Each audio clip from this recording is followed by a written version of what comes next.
Welcome to Inside Haiku Apps. Welcome back to the channel. So last time we looked at Terminal, the program itself. But we're now going to take it a little step further. Terminal. There we go. If you want to start a terminal already running a program, technically using that program as its shell. It's very simple. Terminal, and I've got caps lock on, and I want to start a new terminal running the Nano text editor. I'm just using that as an example because it's a complete program, right? Most commands in Terminal just do what they have to do and then they exit. But Nano is a real text editor and it will only close down when you close it down.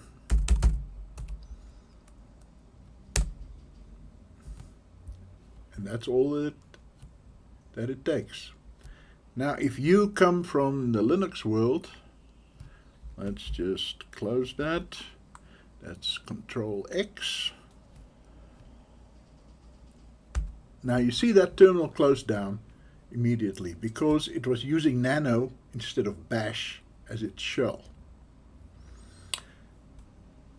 Let's say I want to open Nano, but I want it to open this file.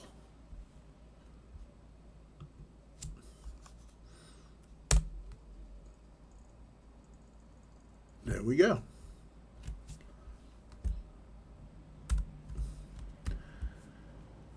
Why are we doing this? Well,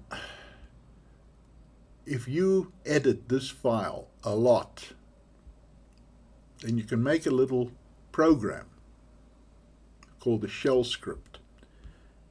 And we are going to put it on the desktop, and it's just a text file. And we call it edit kernel sh. The sh is not really necessary, and we're going to, it just identifies your shell scripts for you. Let's open this with styled edit. Leave a line open, and edit, copy, and we put this line in here.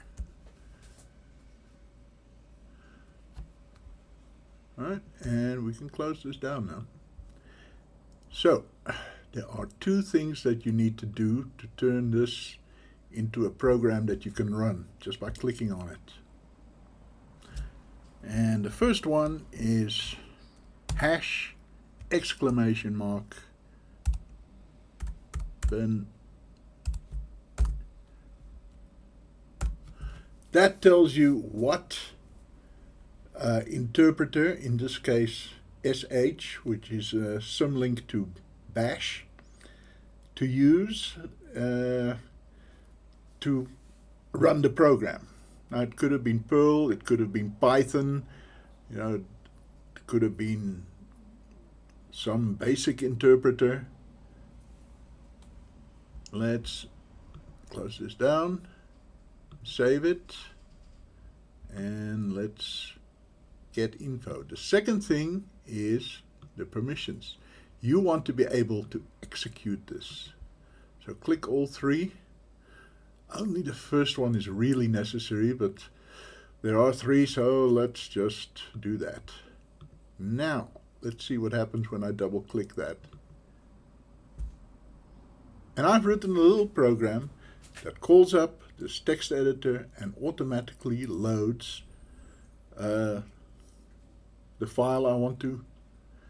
And if you saw last video, then you'll know that you can now just put this in your desk bar. You can put it in applications, or you can make a whole new, instead of applications, you can call it my shell scripts or whatever, and you can put it all in your menu. Okay, so that is a shell script. If you're coming from the Linux world, you'll know that there generally you first have to say E for execute. That will not work in Haiku. I've tried it and terminal doesn't know about that E. So if you are converting a Linux shell script and you're using some other terminal kind of program, Xterm or what are some others, GNOME terminal or whatever, and they all want that -E, that is where you have to, just edit it out. Alright, this is probably the simplest little shell script in the history of shell scripts.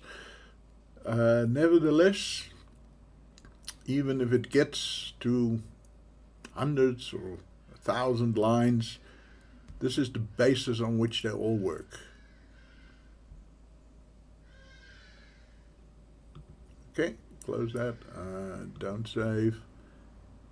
And that's it. That's how you write shell scripts. You can put them anywhere. If you put them somewhere that's the system knows about, let's see, like home config, you can make a bin new folder. Whoa, sorry, that should be config non-packaged. There it is, bin, and it's empty, but it's already there. And so now we're going to put it there, right? Those bin files, the system knows about those. So we can now close this. Cancel. Let's do this properly. And we're in the terminal, and we're doing things, whatever. Right, what did we call that thing?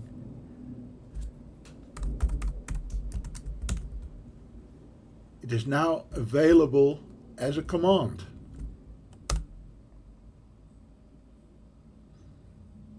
So either you put them in a bin, a bin for binary folder, or you could just put them in your menu system, whichever you like. You can even do both, because I can take this file and make a symlink to it in the menu structure, or vice versa. I can change the